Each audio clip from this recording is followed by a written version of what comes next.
Well, good afternoon, everybody. I'd like to welcome you to the first event of this week of Innovation 2015. And of course, we're really focusing this week on Mars exploration. It's an opportunity to step back from our day-to-day work and take some time to think about what we need to accomplish in order to explore Mars with humans, and give ourselves an opportunity to think differently about how we might go about doing this. You know, I've heard some people say that they don't have time to attend these innovation events or to innovate themselves, as if somehow it's not connected with our day-to-day mission. But in fact, what we are concentrating on this week has everything to do with our mission. And it's imperative that we are innovative and that we are being deliberate about how we choose to approach exploration if we're going to succeed in the future. So thank you for coming today, and I encourage you to participate in the other events this week. I think you know tomorrow Andy Weir will be here, the author of The Martian. On Wednesday, we have a chance to hear essentially elevator pitches from the people who have submitted projects for the Innovation Charge Account. That's at 11. There will also be a chance after that to do book signing with Andy Weir. On Thursday in here, we can learn more about some of our engineering and science efforts that will take us to Mars. There's going to be, these are kind of in the format of like TED Talks, but we can't call them TED Talks because those are like branded. So Talk Mars, that's what those are going to be. One of them is going to be called Inflate Your Space, about inflatable structures. One's on landing humans on Mars, and one's on robotics as precursors to Mars. So hope to have you attend that as well. We're also going to be sending out or opening up some challenges this year. And the first one is going to launch this week, and you'll hear a little bit more about it during the week. But it's going to be aimed at identifying maybe hidden gaps in our Mars EVA systems and operations. So thinking about what we've already determined our gaps and how we're moving forward, but making sure there aren't other things that we need to be thinking about. But really all week, this is a chance to discuss and share how we engage all parts of JSC more collaboratively on our journey to Mars. So now I'd like to invite up Jeff Davis, Director of Human Health and Performance, who's going to introduce today's guest speaker.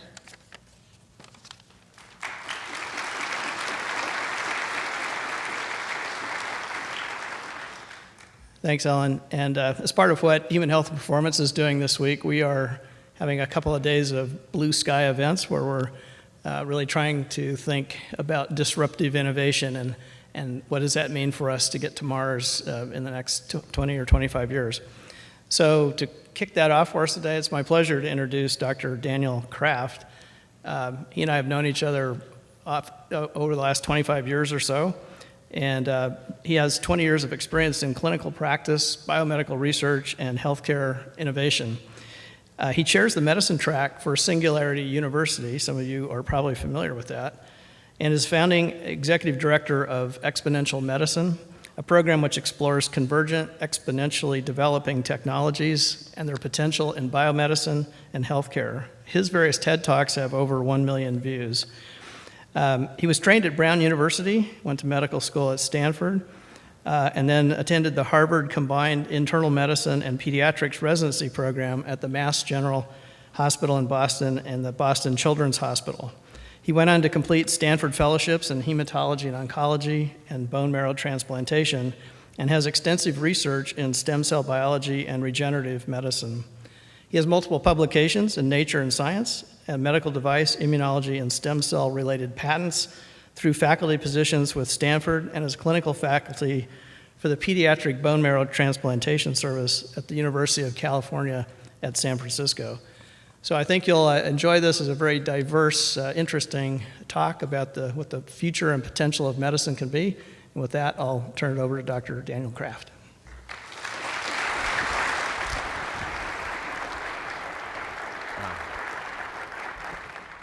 Thank you very much, Dr. Davis, and really appreciate the invitation to be here. It's amazing to be back at JSC. Some of the history that wasn't in my short bio is that I had a great workshop this morning, but I actually got to spend some time here in the past, not quite this far in the past, but I was a wee pup. I was at the Apollo 17 launch, and I was just home in DC at my parents' house and found some of my original elements from that.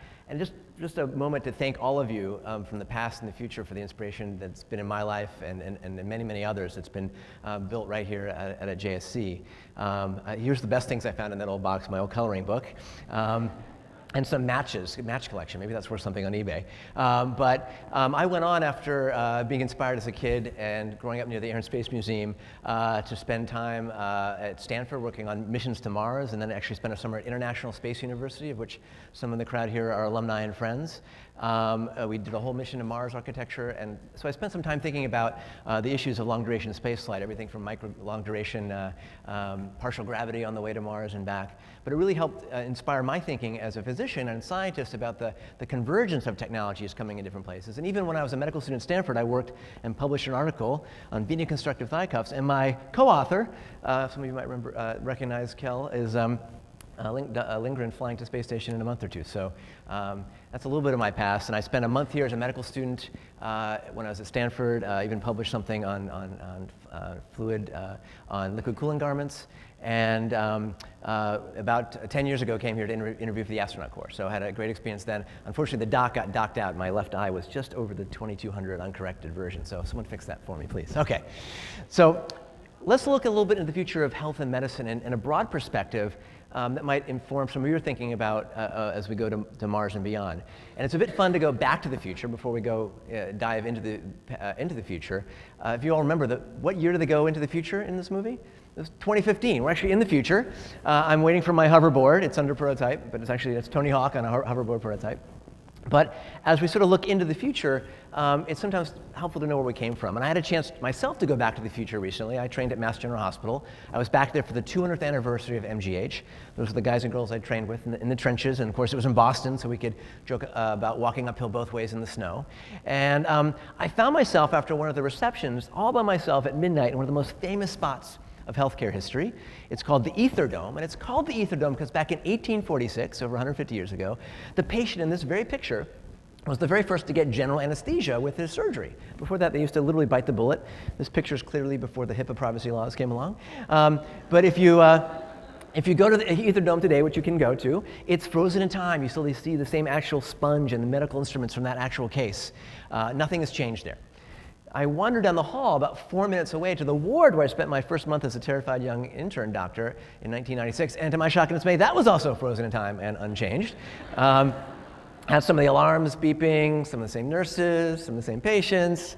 The only difference was the poor intern on call was pushing around this ancient laptop, had to type out the medical record, electronic version, and put it in the paper chart. And the front desk is using the cutting-edge medical communication technology of our day, the fax machine, right? So here we are at a great medical institution, still using fax machines, still thinking in many ways like 1846, and old silos and old ways of thinking, old departments and specialties, kind of the way medicine has been structured.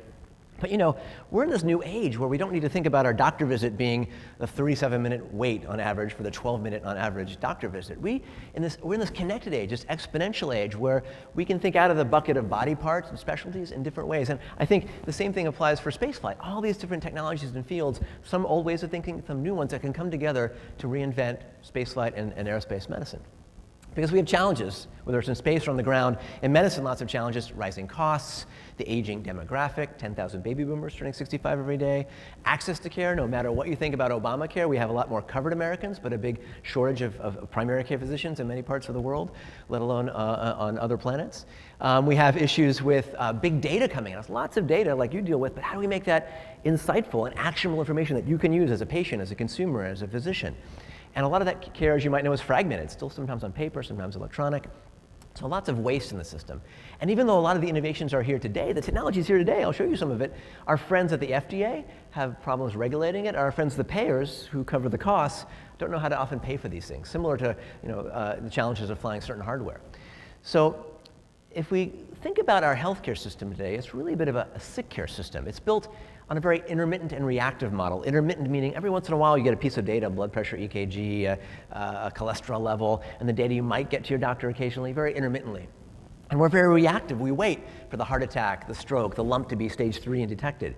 What if we could use technology and new technology and new thinking to be much more proactive and continuous with our healthcare? And that's the promise of technology. Another promise is to shift us from the sick care system, where we spend 80% of our healthcare dollar on folks who already have chronic disease, and instead of doing sort of what we call reimbursement-based medicine, we can do more real evidence-based medicine and proactive preventative. And we can use technology today for ourselves and our friends and family to stay on the left side of the curve and not get those acute and chronic diseases in the first place. So that means we need to shift the incentives, but we're also shifting where healthcare happens. It used to only be in the clinic and the hospital, but increasingly healthcare is coming to our homes, onto our bodies, and as has been pioneered here, off the planet. So where healthcare happens can really change, including your corner Walmart or CVS or Walgreens. All of them want to be your primary care doctor in a sense, and you'll see more of that happen in the next few years. So let's take a step back and realize how fast the world is really moving today. I came back to Stanford to do fellowships in hematology oncology about 10, 12 years ago, and so much has happened even in the last decade. It was only 2001 that the first iPod came out. I thought it was like 1991. It's only 2001. That feels like not so long ago. And if you think about Apple and what's changed with that company, they didn't invent the MP3 player or digital music. They put it together in smart, impactful ways. That's changed the Apple's business model. And Apple has been riding this exponential technology trend. What used to fit on an iMac of 2000 now fits on your iPhone, and as of this week fits on an Apple Watch, right? And this is an example, and of course the computers are getting even smaller. That's the size of a grain of sand. That probably has almost as much computational ability as what Apollo flew on a grain of sand size technology. We have really an ability now to think exponentially. The speed and power and computing of this little smartphone, this is an antique now, this is an iPhone 1. It still works, but it would feel antique. Remember, smartphones have only been out for 7 years. It's riding Moore's Law. Moore's Law was 50 years old as of a week ago, and it's an example of an exponential technology, doubling in computing power every 2 years or so. And our brains think linearly, 30 linear steps, I'll be to the exit, but 30 exponential steps, doubling, 2, 4, 8, 16, 32, 64. By 15 steps, I'm at 30,000, but by the 30th step, I'm at 1 billion. That's 26 times, in orbit around the U.S., around the planet. And that's what we need to do in terms of health, medicine, and aviation, is to think exponentially. That's where the disruptive opportunities come from that we can use to reinvent and reimagine the world.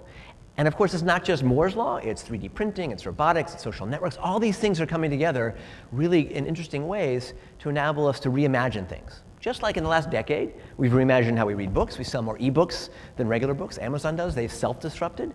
We've seen other companies go bust, like Kodak had their Kodak moment. They actually invented digital photography, but didn't pay attention to the curve of exponentials. So they were bankrupt. And Instagram sold for $1 billion, 12 kids down the street from me in Palo Alto. When was the last time you went to a Blockbuster? They've gone bust. They weren't paying attention to exponentials in terms of data. Any folks here use Uber, right? Uber is now a 4-year-old company, 4 or 5-year-old company worth over $40 billion. They did not invent any of the technology used, the smartphone, online GPS, mapping, payments, but they bundled it up in a smart way to now disrupt the limo and the cab world to the point where there's now the folks who are being disrupted, like in the taxi drivers in Berlin, have a protest about it. And it's been outlawed in Germany. But that's an example of leveraging technologies together. In fact, I was in Vegas, and the mafia there, I guess, doesn't like it either. But, I asked the question, how can you build the Uber of healthcare or even of manned spaceflight? I asked the question about medicine, and 3 companies said, we've already built the Uber for healthcare. You download the app, you press a button, and a doctor comes to your house or apartment within 3 hours, at least in New York. Not sure what kind of doctor, but you get a doctor. And remember that they can rate you and you can rate them, so there's a transparency element. And even Uber did their own little pilot called Uber Health, where you'd slide the thing to the right, and an Uber would come with a nurse and give you your flu vaccine. So that kind of seamlessness of access, knowing where the car is, the payments, is an example of how the world's shifting and where folks want technology to take them. So disruption's all around us. It's happening in major industries, including spaceflight. And I would encourage you to be the disruptor, not the disruptee, and to start thinking exponentially. So we'll cover that as we go into the present day, into the future. And many of the elements from healthcare, remember, apply to many elements, I think, particularly of manned spaceflight. So let's look at some exponentials at play. The human genome. It was only about 12 years ago the first genome was sequenced. It cost billions of dollars, took several years. The price and speed of sequencing your own genome has dropped at twice the rate of Moore's Law to it's about $1,000 today and can be done in a year. In a couple of years it'd be $100 and less than the price of most x-rays and other lab tests. Some of you might have done 23andMe and other ways of accessing your genetic information. There's lots of information there today for $100. The trick is what happens when you come to your doctor with your genome on a disk drive. They don't know what to do with this information. It needs to be part of the workflow. Just like many of you access a lot of information, it needs to be part of how you see it, how you make sense of it. But we can already do things with our pharmacogenetics. This is from a $100 test. Here's my genes for a blood thinner. Here's 18 of my different drugs that might be affected by my genes. That information's here now. I would encourage you to even try some of these consumer genetic testing elements. You may learn something about yourself that might be useful. In fact, I uploaded my genetic data, and I could look at this is called Athlete. They look at your athletic genes. And I can see I was always a good sprinter, never a good endurance runner. And I didn't quite get up for the gym this morning, but I have an excuse. My genes for motivation are low. So I got an excuse there. But as we look at long-duration space missions and others, we'll maybe even tune people's understanding who's genetically most adaptable for long-duration missions and others, which is one example in that world. And it goes well beyond the genome today. There's all these omics, the proteome. You can get 10,000 biomarkers from a drop of blood. There's the exposome, where you've lived. If you spent a year on space station or lived on a farm in Idaho or by 3 Mile Canal, you have different exposures: radiation, cancer risks, others. Our cell phones know where we live. They can measure that. There's the idea of the microbiome. We are made up of 10 times more bacterial cells than human cells. And it turns out the microbiome, particularly in our gut, can play a really important role in everything from obesity to inflammatory bowel disease to psychiatric disorders. About 14,000 Americans die every year from infections in the hospital. And now we're learning at my old home base to do fecal transplants. Not too sexy, but it's going to be part of the therapies of the future, where you take a microbiome cocktail to maybe replace and augment the one you have. So that's not science fiction. That's coming along. And that's just one of several ohms. So we all want personalized medicine and precision medicine. It's often best, I think, in terms of systems medicine. This idea that will be predictive, will be sequenced at birth or sometimes even before birth. That's possible now. From a mother's blood, you can sequence the entire child. We can then take preventative steps that are more personalized. And the final P, I'll challenge all of you, is to be participatory, to share your own data when it's realistic to do so, to all become part of the future of health and medicine by becoming data donors as we move forward. So another few exponentials at play. Imaging. Imaging now is incredible. A lot of this is spun off, by the way, from NASA-based technologies. We can see inside the body with incredible resolution, and your surgeon or your interventional radiologist can now find the tumor and avoid the blood vessel. That's all done on a tablet computer and reconstructed in real time. The world of neuroscience is really getting shaken up. We can not only appreciate the amazing anatomy of our brains, but what's often called the connectome. How are we wired? How does it play a role in everything from autism to Alzheimer's? And speaking of being proactive, Alzheimer's, we know a major challenge. What if we, instead of waiting for it to happen and not having much to do, we could pick it up early? Well, there's now some types of scans where we can scan a patient and find that they're going to become likely to become an Alzheimer's patient 10 years later. Or, as published last year, blood-based biomarkers, or even visual eye tracking tests you can do with a $100 laptop and an eye tracker that can predict whether someone's going to develop Alzheimer's. And as of last month, there's now a new drug that looks like it's coming along that can reverse or stop plaques. So maybe we'll identify folks early and then give them some of these therapeutics before they ever develop symptoms, what I like to call stage 0 medicine. That's just one example. Another area set to shift is cardiovascular medicine, the #1 killer. What if, instead of doing the cardiac angiogram, which takes dye and a catheter up the groin, you could do computationally a 30-second CT scan, send that data to the cloud, and now computationally characterize, is your blood vessel narrow or not? How narrow? Does that patient need a stent or a bypass? What kind of stent? What size? Maybe we'll even 3D print that stent for that patient in real time in the future. All that's now being blended from the convergence of imaging, cloud-based computation, and mathematics. A lot of this was actually done from NASA Ames-based fluidics technology, and now it's translating, and this was just FDA approved last month, and I think will be replacing some of our angiograms in the next year. Or a company I advise called Morpheus, they can do a 4-minute cardiac MRI, completely reconstruct the anatomy of your chest and all the functions of your heart, kind of like an echo. And this will be faster, cheaper, and give us much higher resolution personalized data. So a few examples of convergent technologies coming along. But probably the most disruptive technology in the future of health medicine is you, the individual, the consumer, the patient, where we're all now, this is the old school technology. 10 years ago, I had a Palm Pilot. That was fancy. And of course, now we're in the smartphone era. And now at Stanford, my medical school, every medical student gets an iPad their first day of school with their entire curriculum on it. You're flying tablets now to ISS and beyond. That's changing the game for medicine. Almost every doc brings their own device to work. I was just in India. They now have $35 Android tablets on sale. For $35, that's going to democratize everything from education to public health and beyond. And in a few years, the poorest on the planet, you remember 80% of the planet today has SMS phones, even the poorest billion individuals. Soon they're going to have the equivalent of our fancy smartphones. That can really change things, including in healthcare. And it's meaning technology is sort of disappearing. That used to be $100,000 of different technologies. Now it's essentially free. You don't buy a GPS device anymore. You download it on your phone, even the flashlight's in your phone. So we're starting to have technology disappear, and in some cases get cheaper, better, and more functional. Even Google and their new smartphone, it's modular, so you can put in different modules if you're a diabetic or need to track your EKG. So the new drug is really you, the empowered patient, to own your information, to say, I'm the CEO of my own health.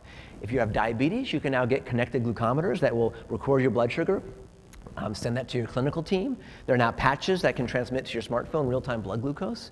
And if you are diabetic and you have a dashboard of your own data, you can be much more on top of your care, and your physician as well. This is a simple app that they published a few years ago and studied. They were able to lower the average hemoglobin A1C in diabetic patients by 2 percentage points just with the app and changing diet and tweaking the meds a bit.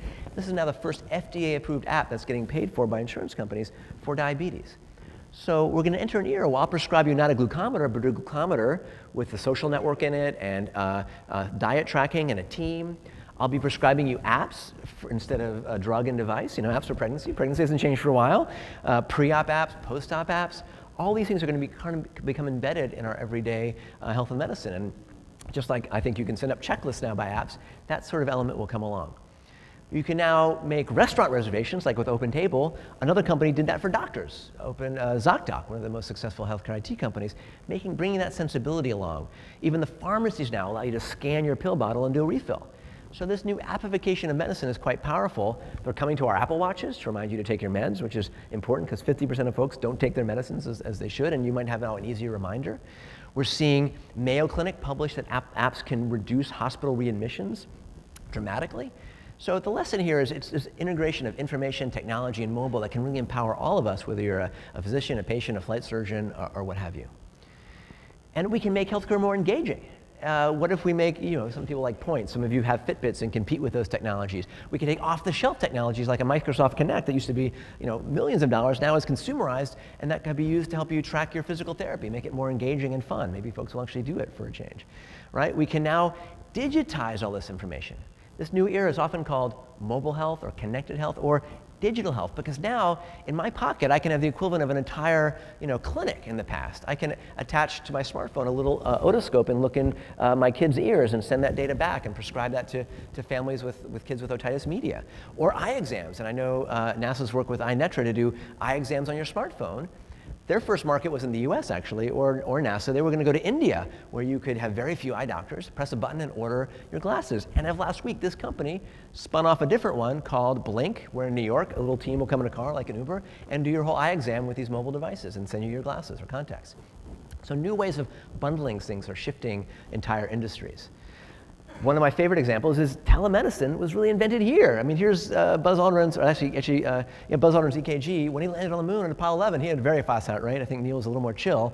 But you were able to transmit an EKG from the moon. Why can't we do that on Earth? Well, finally, you sort of can. There's now a technology I have in my pocket. I'll do the live demo. A little smartphone case costs, I don't know, $10. And it's going to stream an EKG directly on my phone. I just hold this on my case. I won't do the live demo right here, but it looks like this. We could pass this around the room and probably detect people who have a heart issue. Or if someone collapses at a party, it's a great party gift. You can diagnose things.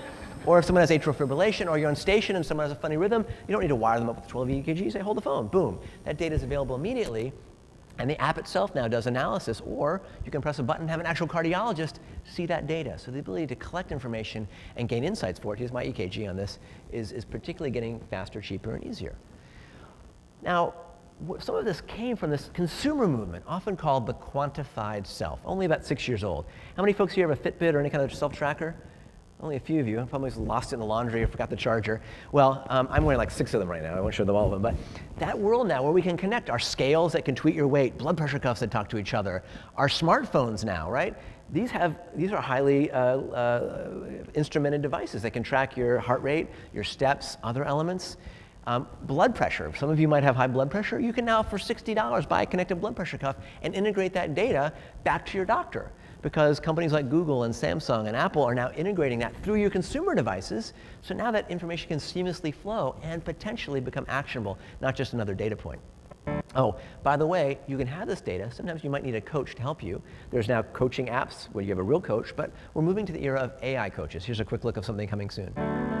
Meet the world's first artificial intelligence personal robot. She's your welcome friend at any hour. Good morning, Thomas. Time to get up. Good morning. It seems like you had a good night's sleep. 8 full hours and a good resting heart rate. Thank you. Your meeting with Jane is at 9:30. I put the coffee on. She can interface with household devices. And she's also a personal stylist. What do you think?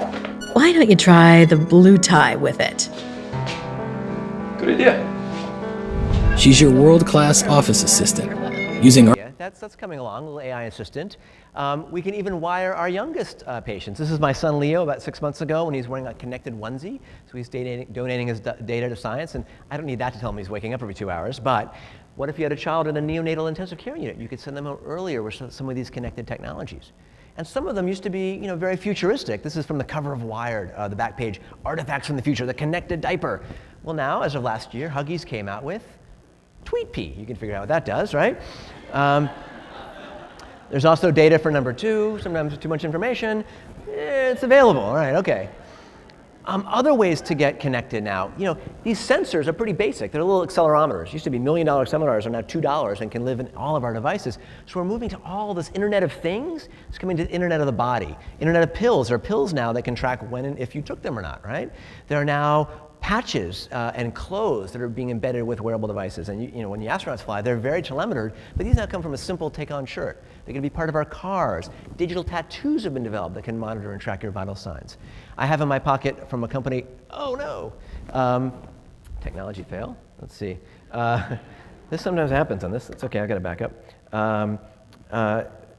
We've seen now companies like this little patch, I'll show you in a second, are able to, let's see. Let me get out of this for 1 second.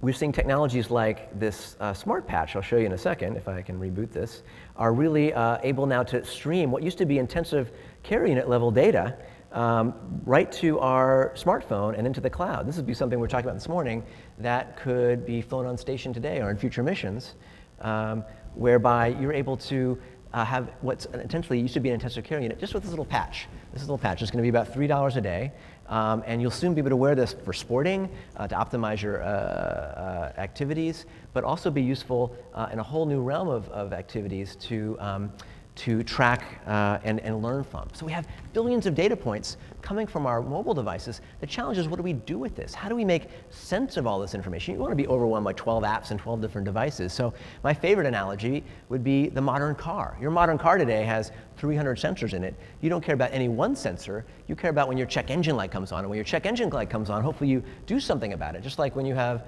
master warning switches on shuttle or station, you're able to make sense of those things in a proactive way. So I think as we take this data into the future, and this is what the streaming data looks like. Sorry for the technology issue here. This is what this data looks like streaming from that little patch. And that can be done and probably flown tomorrow with the right approvals. We're going from wearables to insidables, contact lenses that Google has developed. Google has developed contact lenses that can track your blood sugar, and they partner with Big Pharma to bring that to market. There's pills you can swallow that replace an upper endoscopy. So the way we can collect data is changing. And there's thousands of these on the market now. I encourage you just to try one that you don't ideally lose, and start to gain insights about your activity, your sleep. That can really be one of the most proactive things you do. And it goes well beyond our vital signs. Now our blood work. We can now shrink a laboratory onto a chip, this world of microfluidics. A single drop of blood now can give you 100,000 biomarkers potentially, and that can be done for pennies on the dollar. We now have the ability to do what I often call a blood biopsy. I'm an oncologist. If we can get a biopsy of your blood instead of the tissue, we can pick up disease early and treat it in smarter ways. Even simple things like a urinalysis. You know the urinalysis strip, you look at it, that can be appified. Here on the left, you see a little dipstick with a QR code. You dip it in the urine, and you take a picture with your smartphone, and it sends the data immediately up to your clinician, to the CDC, to the NSA, whoever wants the data, all right? Or it's flu season, right? Flu season, you spit in a tube and the lines show up, kind of like a pregnancy test. You take a picture of the app, it can diagnose your respiratory infection, whether it's influenza or maybe Ebola.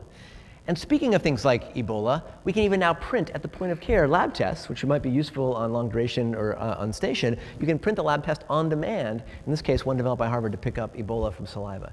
So lots of ways to get this data now, and the implications are we can help stem pandemic disease by blending information. We can essentially do what you've been doing in orbit for a long time, a digital checkup. You can pick up the vital sign information, you can pick up the lab data, you can communicate not with the flight doc, but you're actually your own physician. There's now a whole slew of apps you can download and do a telemedicine visit. And so we're really going to enter an era where you're going to be able to connect in new, empowering ways and bring smarter, less expensive, and more proactive healthcare. And ideally, remember, technology is just an enabler. I don't think we can't scale empathy. This is all just to hopefully enable your own health and the patient-doctor relationship and beyond. Ideally, this technology gets out of the way and makes these things much more streamlined. Medical trials, drug trials, for example, are still a big issue. It takes $1 billion, 10 years, half the drugs fail. What if I could push you an app with an actual trial on it? Maybe it's for Parkinson's, and I could use one of these trackers to track the shaking. Well, UCSF, one of my institutions, has developed a platform for cardiac disease on a smartphone. And then 2 months ago, Apple came out with ResearchKit. You today can go down on, if you have an Apple phone, and download clinical trials for heart disease, Parkinson's, asthma, and be part of a clinical trial just by downloading that on your smartphone. New ways of engaging and empowering and connecting clinical trials. This is my device. This is the app I downloaded for cardiac. They signed up 5,000 patients in their very first day. It would have taken a year to do otherwise, and it almost was free. So think about the democratization there. And just briefly, when we think about medicine and therapy, we're going to go beyond pills. We're now entering the real era of gene therapy, where we can start to actually correct a gene, like for sickle cell or thalassemia, and have long-term cures. So that's coming into the clinic now, and in 5 years will be, I think, quite commonplace. So part of the lesson here, as you start to think exponentially and convergently, it's a layering of technologies. That has challenges. The new pacemakers are smaller, easier to implant, and they all have IP addresses. So what happens when someone hacks your pacemaker or your insulin pump or publishes your DNA from the cup that you had for lunch, right? Interesting implications there. Who owns the data from our own bodies? Sometimes the companies who make the devices don't give that data away. So really interesting challenges there. One of the other challenges is there's just massive amount of data. How do we make sense of it? Our brains haven't had an upgrade, but our technology and our spacecraft getting upgraded. So we need new tools to improve our cognition and our ability to make sense of this. And that is already here. AI, artificial intelligence. Some of you might remember IBM Watson beating the champions of Jeopardy. It didn't just beat them, it really beat them. That was 3 years ago. IBM Watson has now gone to medical school. And that threatened some doctors. Like, oh, yeah, a robot AI is going to take over. So I like to reframe it not as AI, but as IA, intelligence augmentation. And that is going to infuse everything we do, from complex missions to how we staff a hospital, how we do diagnostics, how we pick the right therapy. And we can connect to Watson now through our mobile devices. So soon you're going to have like Siri blended with Watson on your smartphone. In fact, IBM, Apple, and Medtronic announced a partnership last week where they're going to blend these together. So it's a really powerful time. And the lessons from AI, I think, certainly apply to all the complex missions that you guys build. So here's that check engine light idea. I think kind of like the GE cars have the OnStar for the body, I think we're going to have our own check engine lights, our own sort of OnStar that can help let us know when to be proactive and be connected. So where does this come together? A lot of it's been inspired by the space world, and some Trekkies here, I'm sure, right?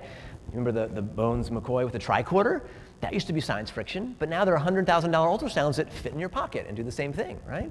We've seen now, I'm sure many of you know the X Prize. Peter Diamandis co-founded that sent Spaceship One up to space about 10, 11 years ago. There's now an X Prize I've been helping with called a Medical Tricorder X Prize, a $10 million prize to bring folks together to build an actual medical tricorder. And one of the teams started at Singularity University.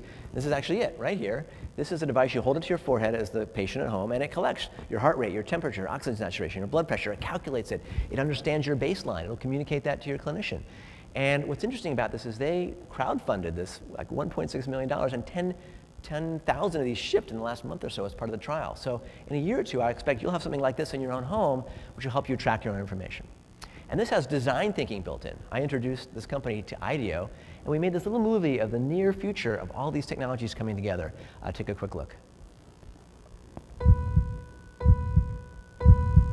Technology has given us an unprecedented window into the human body. But on a day-to-day basis, we're still in the dark about our own health. We are changing that. You okay? Do you feel okay? What if instead of fearing the worst when you notice something out of the ordinary, you could identify the condition yourself? Getting the right diagnosis would save you worry It says it's roseola. and an unnecessary doctor's visit. Rest at home. It's okay. Instead of hearing about a viral outbreak on the news, imagine you got an alert that was tailored to your family's needs. It would also give you advice about what to do next. What if you had a way to identify what was wrong right away? It says it's 103.8. A way to get all of the information you need to understand the situation.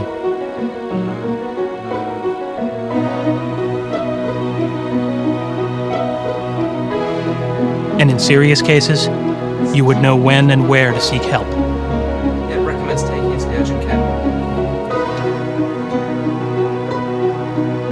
We're building a way for people to check their bodies as often as they check their email.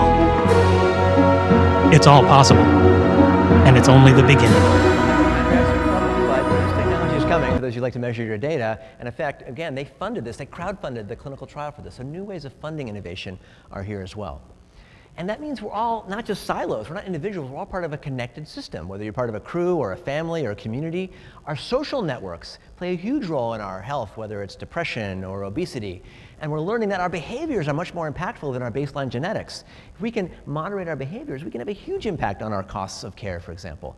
And there are new ways to do that. If you're pre-diabetic and you're discovering you're about to become a diabetic and have a lot of costly and expensive medical issues, you can now download an app called Amada Health and be part of a social network and learn to turn around pre-diabetes so you're not diabetic anymore. That's a new way of prescribing behavior change.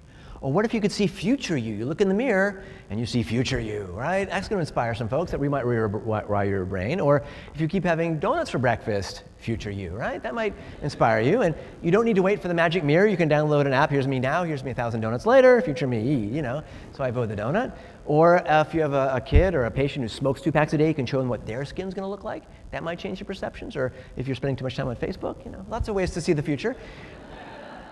Including now this amazing world of augmented reality. You know, many of the astronauts are training with augmented reality. That's that company was acquired for $3 billion.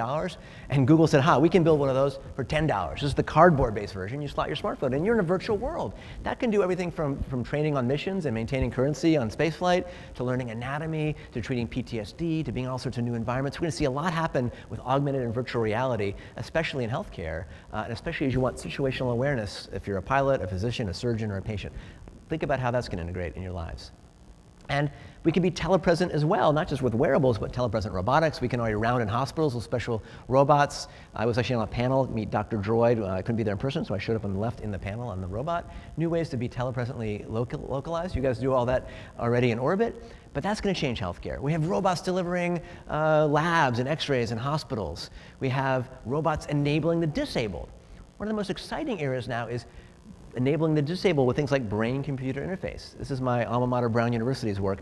A small chip on the motor cortex of a woman who's quadriplegic, can't move from the neck down, just enables her now to think, and she's able now to control a drink of give herself her first coffee in 16 years. That's transformative, and we're going to see brain-computer interface completely change how the disabled get around, and also enable us, super enable us. Maybe the folks, when they're on Mars will have a chip on their brain which will enable them to control things. This is coming, and this also blends with health and prevention. Yoga, meditation, ancient practices can be really good for you. What if we can now use brain-computer interface to track that for yourself? Well, you don't need to have a version like that. You can now buy one for $200. Wear this headset. It can track your brain waves. Here's my mind being calm for a few minutes, actually.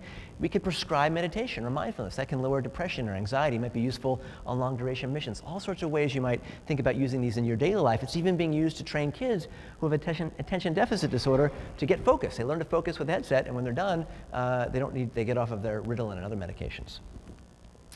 And we're even learning to use video games for good. Changing your wiring of your brain using gaming and headsets are going to be shown to be very beneficial in many modalities. All right, wearable robotics, and robotics has been used in the space program for years, but now it's coming to the disabled to enable someone who's paralyzed to walk. In this case, you have a woman who's wearing an exoskeleton, and she's able to walk. And what's really interesting about that is part of that is 3D printed to match her own personalized anatomy. So we're going to see a lot of changes, not just in treating spinal cord injury with robots. What about curing it? My field is stem cells and regenerative medicine. The gentleman on my left there won the Nobel Prize 2 years ago. Now we can take a skin cell and reprogram that to be your own pluripotent stem cell. And we're blending stem cell biology with the world of 3D printing, something many of you work with all the time. But 3D printing is actually starting to impact healthcare in powerful ways, from neurosurgical devices to making a prosthetic limb that matches the missing leg, to making braces and crutches that might match your own arm. Here I have a little 3D printed brace for my hand, for example, that can be printed out at the point of care. We're seeing them for scoliosis. We're seeing them make new knee and hip implants that completely match the patient's anatomy. We can see them being used for surgical planning and actual surgeries. And you can even take something like a Microsoft Kinect and print yourself. I've got Mini-Me in my pocket. He's kind of cute and small, doesn't eat much. But what if I have a patient who's lost part of his face from cancer? We can make a prosthetic that matches. So really powerful ways are moving there. And I was just at the TED conference, and they announced their mode of doing that 100 to 1,000 times faster in terms of printing actual objects. So watch that space. We'll be on station or on Mars and able to press a button and really print something within minutes. This is a bit of a sped up version. But this is coming really quickly and is disrupting even the 3D printing industry itself. All right. And we're going to blend 3D printing with tissue biology, whether it's the early days of making tracheas and bladders, all the way to making more complex organs like kidneys, livers, and hearts, which are in the early stages today, but might be in the clinic within 10 years. So why am I talking to you as a former NASA JSC medical student and hem-onc bone marrow transplant doctor? Well, I've been chairing the medicine track at Singularity University since it started in 2009. We bring amazing folks together to cross-train in medicine, biotech, robotics, AI, 3D printing, space, and beyond. Co-founded by Peter Diamandis from XPRIZE and Ray Kurzweil, who's now the director of engineering at Google. Our head of faculty for the first few years was astronaut physician Dan Barry, who some of you might remember. Great guy, still involved in our faculty. And we start to ask the question, how do you take these technologies to address grand challenges in space exploration, energy, poverty, global health? And we've had some amazing innovations come from using drones to deliver drugs and vaccines. They're already now doing this, piloting this in the developing world. And speaking of drones, you can have one in your pocket now, right? There are drones that are delivering defibrillators. Even in San Francisco, there's a company that wants to deliver your drugs by drone. Not sure what kind of drugs in San Francisco, but they're delivered by drone. Drones in your pocket. So lots is happening there, from telepresent gloves and beyond. And because 3D printing is interesting, one of our student teams from 3 years ago flew with you guys and made in space. Just this fall, the first 3D printer went to space station, and I think that has amazing implications, including one of our other colleagues was the first to 3D print on the ground medical instruments. So what if you have a medical case on station or beyond, and you can print devices, medical devices on demand? I think that's coming, and that's something that came out of Singularity University. So because so many folks were interested in healthcare and the blending of technologies, I put together a program called Exponential Medicine. We have it every fall. Now it's at the Hotel Del Coronado. Please come join us. Exponentialmedicine.com is the website. And it's that thinking now of different technologies, thinking exponentially, thinking convergently, that helps bring us to this future, right? And it's new thinking. It's not just docs and drug device people. It's robotics folks. All you folks have amazing skills that might be applied to spaceflight, but also applied to healthcare. So I encourage you to get involved in hackathons and startup incubators and bring folks here from other worlds to help you innovate the future of spaceflight. Even designers play a role, right? Design thinking can infuse everything from how you design a cane to the future of a hospital room to the future of a crew cabin. All that requires new integrative thinking. And since I've been a pilot since college, I love the idea of lessons from aviation and spaceflight applied to healthcare. Because if you fly on Virgin America, it's a different experience than others. That's the design of the whole flight experience. And thanks to one of the former flight surgeons here, Pat McGinnis, I joined the Air National Guard as a flight surgeon when I was a resident at Mass General. And what I learned there is technology sometimes fails us. But I joined the Air National Guard as a flight surgeon. I've had some amazing experiences flying in F-16s and F-15s, and the lessons from there are powerful, right? Many of you developed them yourself. Here's some just fun flying photos. But lessons from aviation and medicine. So one of them that you all use every day are checklists. Checklists have now transformed the operating room. We don't cut off the wrong leg, which has happened, right? Whether they're checklists on shuttle or checklists for a patient, this is changing the way we do healthcare. And those checklists can now be personalized and tuned to the individual, to you. You can have your own personal checklist.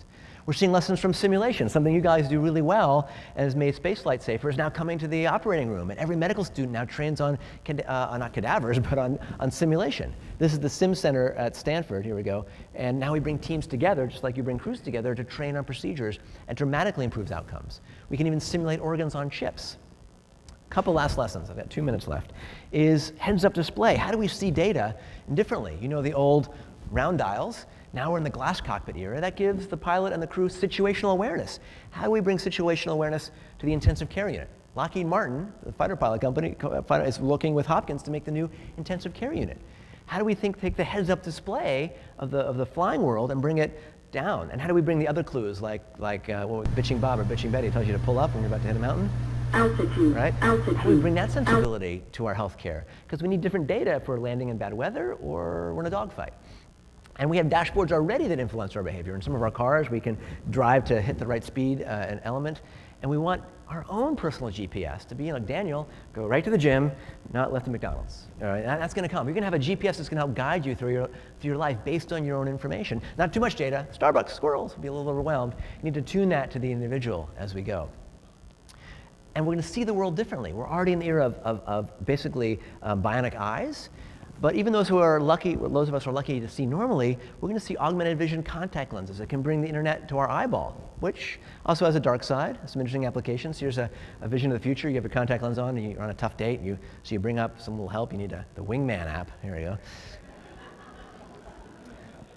You can figure out what that does. So there's always a dark side of these technologies. But these sorts of ways of seeing the world differently are already transforming healthcare. Google Glass has had a bit of a bad rap, but one of its best applications, and this is still like a version 1.0, remember, is in healthcare. So your doctor can know you and some more information about you when they see them. Or the surgeon can have the right information as they're operating on you. Or the anesthesiologist has vital sign data. Sort of this heads-up display in our environment can be used in all sorts of ways. And this is the very early days of this sort of technology. We're going to see it become ubiquitous to the point where you see your breakfast in one way, maybe you see it in a different way, and maybe a little warning before you dive in. Pull up, pull up, pull up, pull up. All right. Last example will be radar. When we fly, we're on air traffic control. We know where all the airplanes are. What if you knew where all the patients were like you, or if part of a clinical trial? What if we could crowdsource our medical data just like we crowdsource our driving data? You give up a little privacy when you drive with Google, by the way. They know your speed and location. And from that, you can build, in this case, a map of Rome. This is Waze. This is just from driver data. And you now know the best route to work, how to avoid the traffic. That's crowdsourced information. I think we can apply that same thinking health, medicine, and even the future spaceflight, crowdsourcing the wisdom of the crowd. And change us from this era of flying seat of the pants, where we have limited data, we're practicing medicine, it's the art of medicine, where we can use all these new technologies and bring them together in smart ways. Even our social networks can give us clues as to who's healthy and who's not healthy in what particular neighborhood, just by people's Google searches or their social network data. And believe it or not, you can mine Facebook now and say, who might you want to avoid shaking hands with that day? That data's there, just not accessible quite yet. So just like you have dashboards in many of your day-to-day jobs, we're going to have dashboards for our health, for our entire life missions. That can apply, obviously, to the aviation space world. We can take these wearable devices now and crowdsource data. This is a wearable jawbone. And we can tell, near an earthquake, this was in Napa last summer, who woke up. The folks near the earthquake woke up. You can tell that. You can tell from this crowdsourced data where folks go to sleep and what time on average. So new ways of gathering information and being more proactive and hitting disease and picking it up before it becomes a problem. So I would encourage you to start thinking in a contextual form. You already do that with spaceflight, in terms of systems, in terms of design thinking as we go, and thinking exponentially, layering these technologies together, and thinking about how they overlap. And as we invent the future, don't just think about technology today, move to where it's going to be. And if we do that, we can move from this era where we've been stuck in healthcare since 1846 or beyond, very episodic and reactive, to one that's much more continual and proactive. And you can all start doing that today with your own health and that of your friends and family. And I think as you think into the future of spaceflight, these lessons apply, whether it's being an organ or blood donor and being a data donor, sharing data between ESA and NASA and others, how we can think differently about not just the overlap, but looking at to where the puck is going, the Wayne Gretzky quote, skate to where the puck is going to be. As you're designing systems for 2020, look at the trend of where Moore's Law will take smartphones and mobile. And I would encourage all of us again then to start thinking exponentially in the context of integration and realize that, like with many of the technologies in my pocket, they're actually already here. They're just not evenly distributed. And it's up to us, whether it's the future of space or medicine, not to just predict the future, but go out there and create it together. So with that, huge thanks. A real honor to be here. I'm happy to help out in any ways with anything you're doing in the future. You can reach me through that email or download my ask for the presentation. And thanks and Godspeed.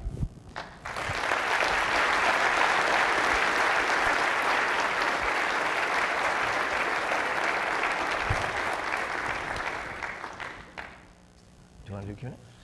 Yeah, I think we have time for a couple of questions. If there's some mics up here, if any of you have a question you'd like to ask Daniel, and he'll also be around this afternoon in a variety of places, but I think we have time for a couple of questions before the 1 o'clock meetings start, if anybody wants to ask one. Questions, debate. There's a lot happening there that was sort of overwhelming you with things. Again, a lot of those elements can cross over between fields. So, love to sort of hear any thoughts or questions. Yeah. I'm very concerned about my privacy. Sure. I'm not sure that I'd want my children or my grandchildren to have a chip on their neck. Right. And as I read more and more things about internet being hacked, and I don't file my taxes online, I'm very concerned about this. And as a private pilot, I worry about my third-class medical failing someday. Sure. I'm not sure that I want this surveillance, but it does have value. Well, we use our credit cards, and those get hacked. We haven't stopped using credit cards. I think we do need to pay a lot of attention to medical privacy, let people opt in, and use smarter ways to lock down our medical information, but also enable it to be connected in smart ways in a de-identified manner. But clearly, it's a huge issue. I mean, I could literally sequence your DNA from shaking your hand today, or I could potentially, hack your smartphone and know where you've been. So I think there's a blend between being mindful of that and also enabling these technologies to take us forward. But it's a great point. It's a great lecture. Thank you. Thank you. All right. Well, I think you all have 1 o'clock meeting, so thanks very much. Hope to see you in space or out of space.